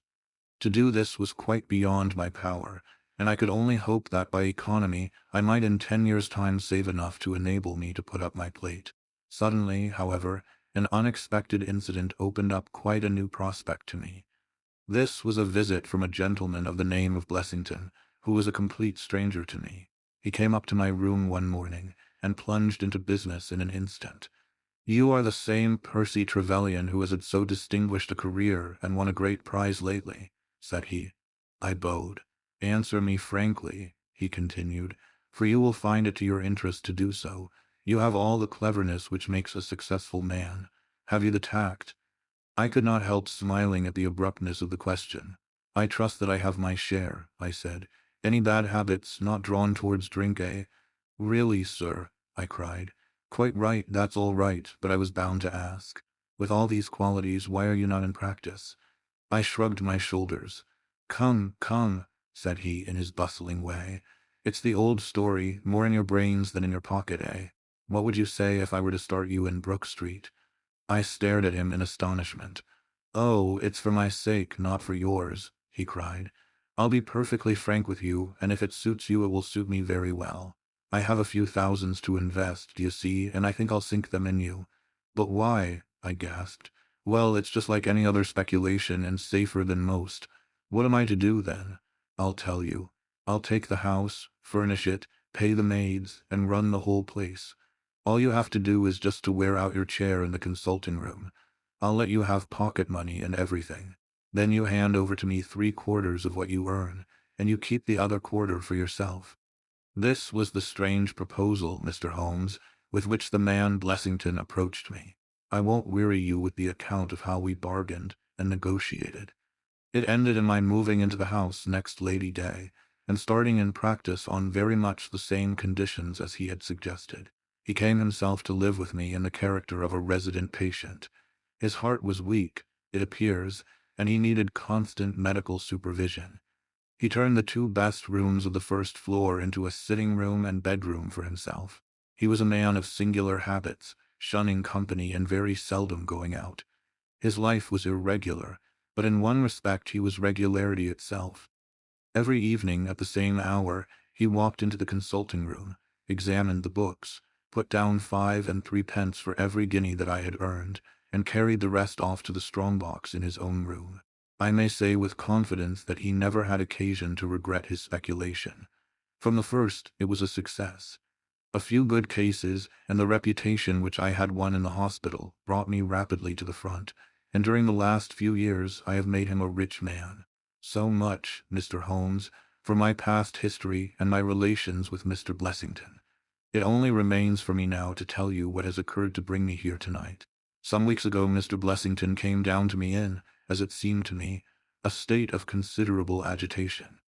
He spoke of some burglary which, he said, had been committed in the West End, and he appeared, I remember, to be quite unnecessarily excited about it, declaring that a day should not pass before we should add stronger bolts to our windows and doors. For a week he continued to be in a peculiar state of restlessness, peering continually out of the windows, and ceasing to take the short walk which had usually been the prelude to his dinner. From his manner it struck me that he was in mortal dread of something or somebody. But when I questioned him upon the point he became so offensive that I was compelled to drop the subject. Gradually, as time passed, his fears appeared to die away, and he had renewed his former habits, when a fresh event reduced him to the pitiable state of prostration in which he now lies. What happened was this. 2 days ago I received the letter which I now read to you. Neither address nor date is attached to it. A Russian nobleman who is now resident in England, it runs, would be glad to avail himself of the professional assistance of Dr. Percy Trevelyan. He has been for some years a victim to cataleptic attacks, on which, as is well known, Dr. Trevelyan is an authority. He proposes to call at about 6:15 tomorrow evening, if Dr. Trevelyan will make it convenient to be at home. This letter interested me deeply, because the chief difficulty in the study of catalepsy is the rareness of the disease. You may believe, then, that I was in my consulting room when, at the appointed hour, the page showed in the patient. He was an elderly man, thin, demure, and commonplace, by no means the conception one forms of a Russian nobleman. I was much more struck by the appearance of his companion. This was a tall young man, surprisingly handsome, with a dark, fierce face and the limbs and chest of a Hercules. He had his hand under the other's arm as they entered, and helped him to a chair with a tenderness which one would hardly have expected from his appearance. "You will excuse my coming in, doctor," said he to me, speaking English with a slight lisp. "This is my father, and his health is a matter of the most overwhelming importance to me." I was touched by this filial anxiety. "You would, perhaps, care to remain during the consultation," said I. "Not for the world," he cried with a gesture of horror. "It is more painful to me than I can express. If I were to see my father in one of these dreadful seizures, I am convinced that I should never survive it. My own nervous system is an exceptionally sensitive one.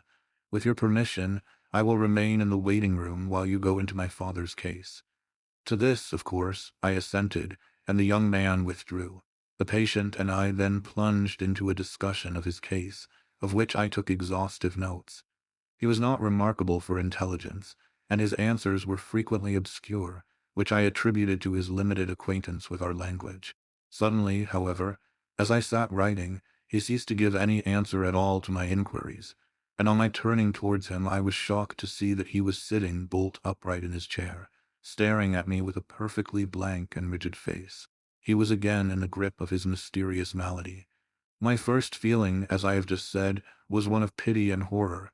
My second, I fear, was rather one of professional satisfaction. I made notes of my patient's pulse and temperature, tested the rigidity of his muscles, and examined his reflexes. There was nothing markedly abnormal in any of these conditions, which harmonized with my former experiences. I had obtained good results in such cases by the inhalation of nitrite of amyl, and the present seemed an admirable opportunity of testing its virtues. The bottle was downstairs in my laboratory, so leaving my patient seated in his chair, I ran down to get it. There was some little delay in finding it, 5 minutes, let us say, and then I returned. Imagine my amazement to find the room empty and the patient gone. Of course, my first act was to run into the waiting room. The son had gone also. The hall door had been closed, but not shut. My page who admits patients is a new boy and by no means quick. He waits downstairs and runs up to show patients out when I ring the consulting room bell. He had heard nothing, and the affair remained a complete mystery. Mr. Blessington came in from his walk shortly afterwards, but I did not say anything to him upon the subject, for, to tell the truth, I have got in the way of late of holding as little communication with him as possible. Well, I never thought that I should see anything more of the Russian and his son, so you can imagine my amazement when, at the very same hour this evening, they both came marching into my consulting room, just as they had done before. I feel that I owe you a great many apologies for my abrupt departure yesterday, doctor, said my patient. I confess that I was very much surprised at it, said I.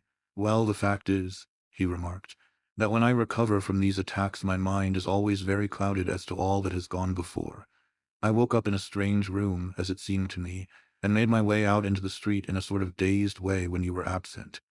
And I, said the son, seeing my father pass the door of the waiting room, naturally thought that the consultation had come to an end. It was not until we had reached home that I began to realize the true state of affairs. Well, said I, laughing, there is no harm done except that you puzzled me terribly. So if you, sir, would kindly step into the waiting room, I shall be happy to continue our consultation, which was brought to so abrupt an ending. For half an hour or so I discussed that old gentleman's symptoms with him, and then, having prescribed for him, I saw him go off upon the arm of his son. I have told you that Mr. Blessington generally chose this hour of the day for his exercise. He came in shortly afterwards and passed upstairs. An instant later I heard him running down, and he burst into my consulting room like a man who is mad with panic. "Who has been in my room?" he cried. "No one," said I. "It's a lie," he yelled. "Come up and look." I passed over the grossness of his language as he seemed half out of his mind with fear. When I went upstairs with him, he pointed to several footprints upon the light carpet. "Do you mean to say those are mine?" he cried. They were certainly very much larger than any which he could have made, and were evidently quite fresh. It rained hard this afternoon, as you know, and my patients were the only people who called. It must have been the case, then, that the man in the waiting room had, for some unknown reason, while I was busy with the other, ascended to the room of my resident patient. Nothing had been touched or taken, but there were the footprints to prove that the intrusion was an undoubted fact. Mr. Blessington seemed more excited over the matter than I should have thought possible, though of course it was enough to disturb anybody's peace of mind. He actually sat crying in an armchair, and I could hardly get him to speak coherently. It was his suggestion that I should come round to you, and of course I at once saw the propriety of it, for certainly the incident is a very singular one, though he appears to completely overrate its importance. If you would only come back with me in my brougham, you would at least be able to soothe him, though I can hardly hope that you will be able to explain this remarkable occurrence. Sherlock Holmes had listened to this long narrative with an intentness which showed me that his interest was keenly aroused. His face was as impassive as ever, but his lids had drooped more heavily over his eyes, and his smoke had curled up more thickly from his pipe to emphasize each curious episode in the doctor's tale. As our visitor concluded, Holmes sprang up without a word, handed me my hat, picked his own from the table, and followed Dr. Trevelyan to the door. Within a quarter of an hour, we had been dropped at the door of the physician's residence in Brook Street, one of those somber, flat-faced houses which one associates with a West End practice. A small page admitted us, and we began at once to ascend the broad, well-carpeted stair. But a singular interruption brought us to a standstill. The light at the top was suddenly whisked out, and from the darkness came a reedy, quivering voice. "I have a pistol," it cried.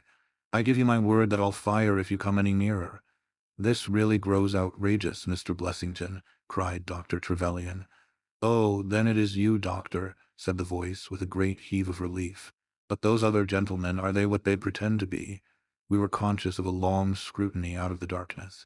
"Yes, yes, it's all right," said the voice at last. "You can come up, and I am sorry if my precautions have annoyed you."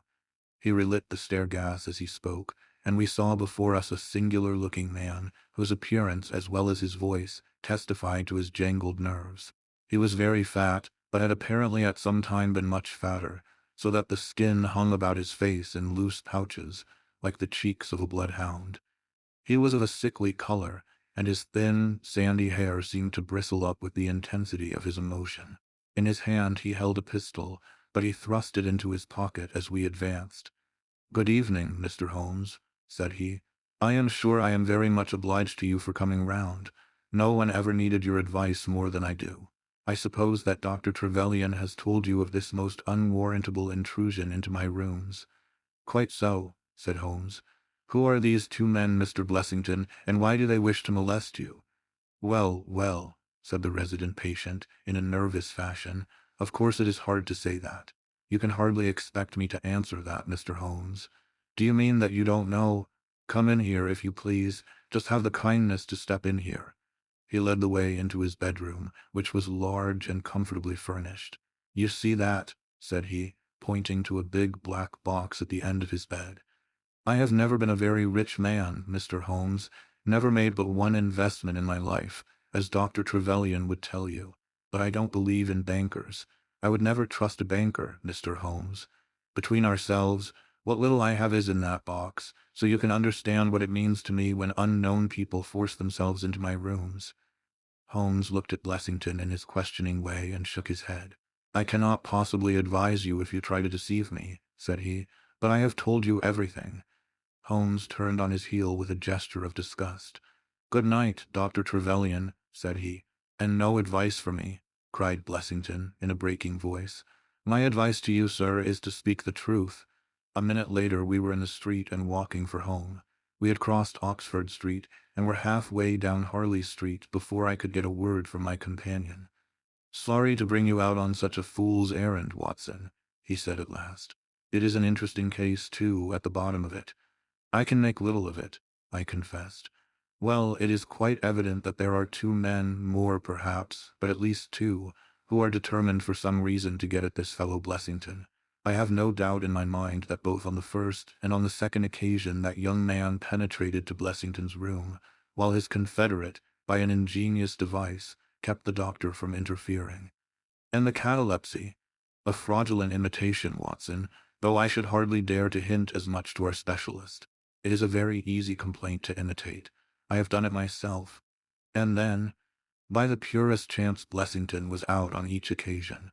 Their reason for choosing so unusual an hour for a consultation was obviously to ensure that there should be no other patient in the waiting room.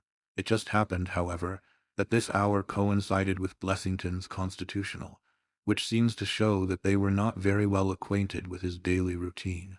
Of course, if they had been merely after plunder, they would at least have made some attempt to search for it. Besides, I can read in a man's eye when it is his own skin that he is frightened for.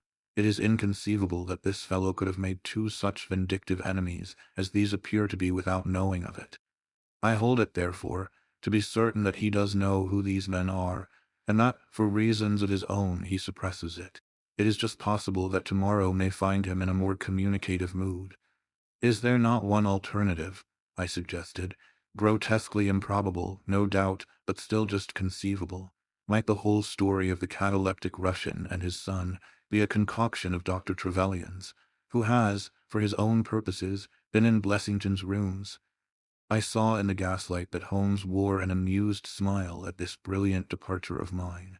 "My dear fellow," said he, "it was one of the first solutions which occurred to me, but I was soon able to corroborate the doctor's tale. This young man has left prints upon the stair carpet, which made it quite superfluous for me to ask to see those which he had made in the room. When I tell you that his shoes were square-toed instead of being pointed like Blessington's, and were quite an inch and a third longer than the doctor's, You will acknowledge that there can be no doubt as to his individuality.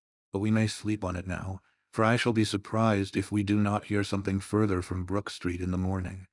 Sherlock Holmes's prophecy was soon fulfilled, and in a dramatic fashion. At 7:30 next morning, in the first glimmer of daylight, I found him standing by my bedside in his dressing gown. "There's a brougham waiting for us, Watson," said he. "What's the matter, then?" "The Brook Street business. Any fresh news?" "Tragic but ambiguous," said he, pulling up the blind. "Look at this, a sheet from a notebook with 'For God's sake come at once, Peachy' scrawled upon it in pencil. Our friend, the doctor, was hard put to it when he wrote this. Come along, my dear fellow, for it's an urgent call." In a quarter of an hour or so we were back at the physician's house. He came running out to meet us with a face of horror. "Oh, such a business!" he cried, with his hands to his temples. "What then?" "Blessington has committed suicide," Holmes whistled. "Yes, he hanged himself during the night." We had entered, and the doctor had preceded us into what was evidently his waiting room. "I really hardly know what I am doing," he cried. "The police are already upstairs. It has shaken me most dreadfully."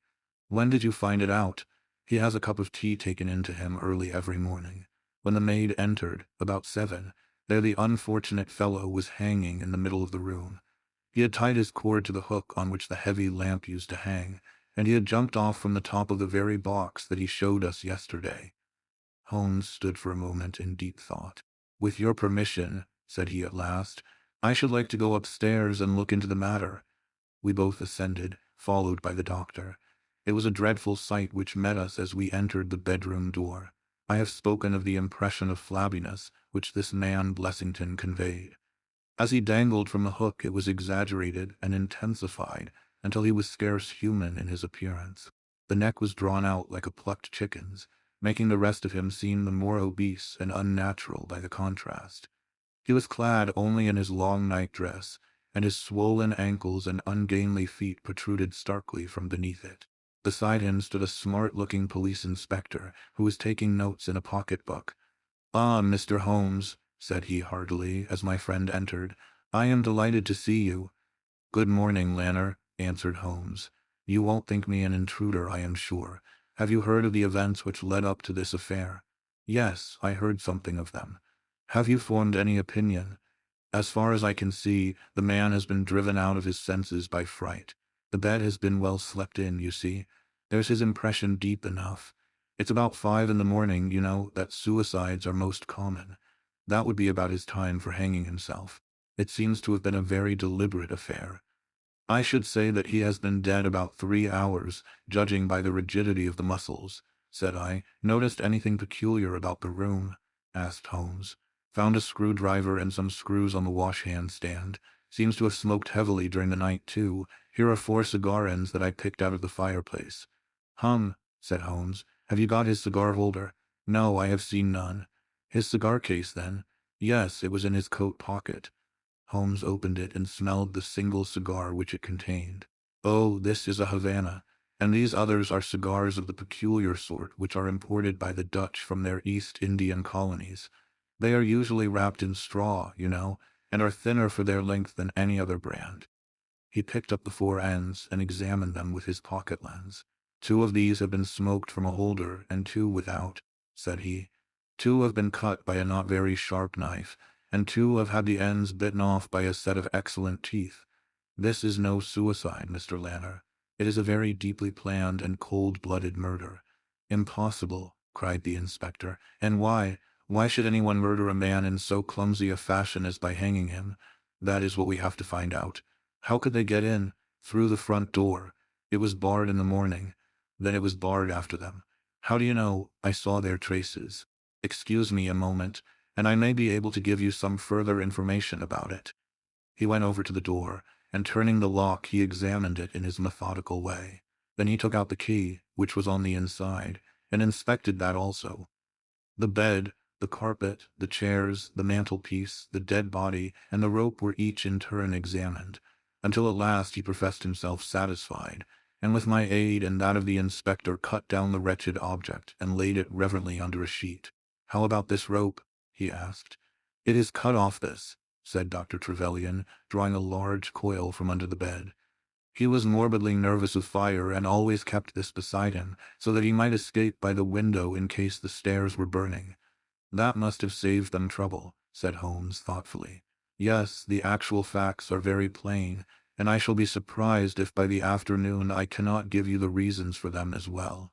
I will take this photograph of Blessington, which I see upon the mantelpiece, as it may help me in my inquiries. But you have told us nothing, cried the doctor. Oh, there can be no doubt as to the sequence of events, said Holmes. There were 3 of them in it, the young man, the old man, and a third, to whose identity I have no clue. The first 2, I need hardly remark, are the same who masqueraded as the Russian count and his son, so we can give a very full description of them. They were admitted by a confederate inside the house.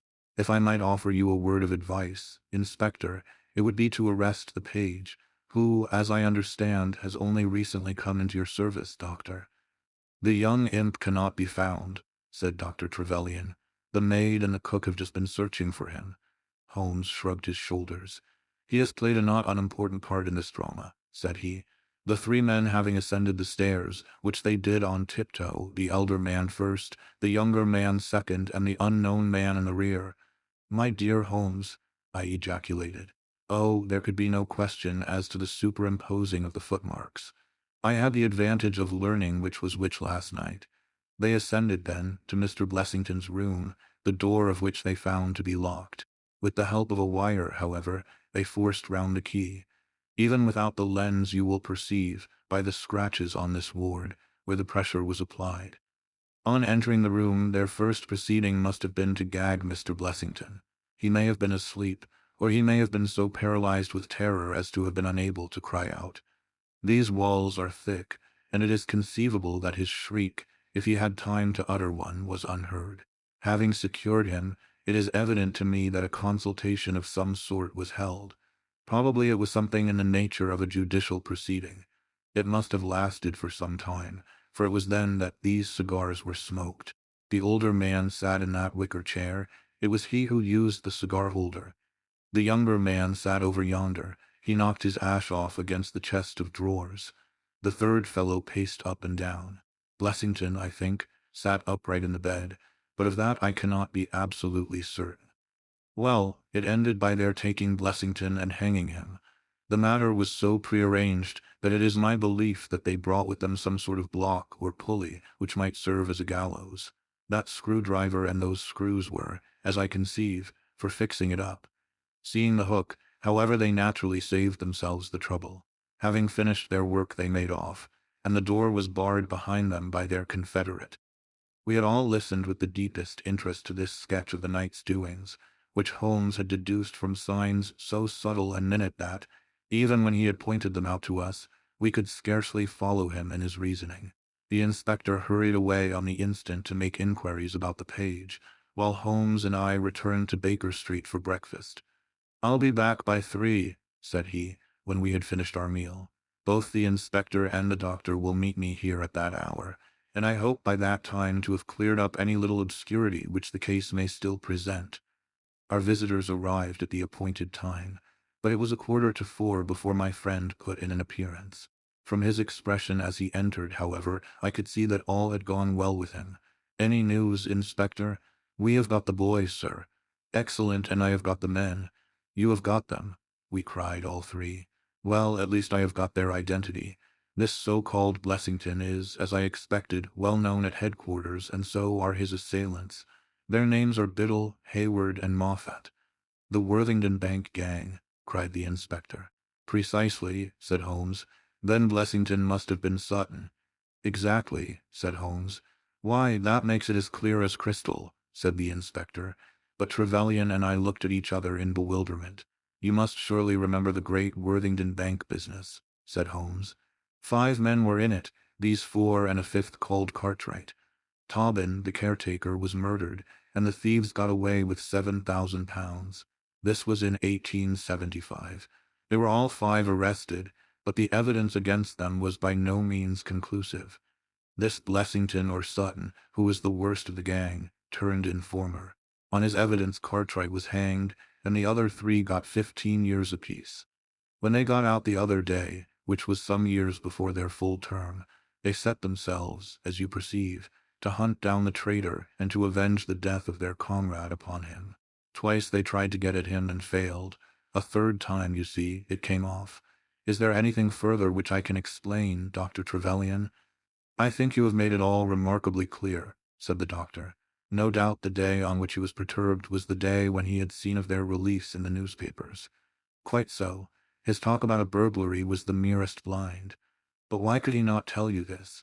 Well, my dear sir, knowing the vindictive character of his old associates, he was trying to hide his own identity from everybody as long as he could. His secret was a shameful one, and he could not bring himself to divulge it. However, wretch as he was still living under the shield of British law, and I have no doubt, Inspector, that you will see that, though that shield may fail to guard, the sword of justice is still there to avenge. Such were the singular circumstances in connection with the resident patient and the Brook Street doctor. From that night nothing has been seen of the 3 murderers by the police, and it is surmised at Scotland Yard that they were among the passengers of the ill-fated steamer Norah Creina, which was lost some years ago with all hands upon the Portuguese coast, some leagues to the north of Oporto. The proceedings against the page broke down for want of evidence, and the Brook Street mystery, as it was called, has never until now been fully dealt with in any public print.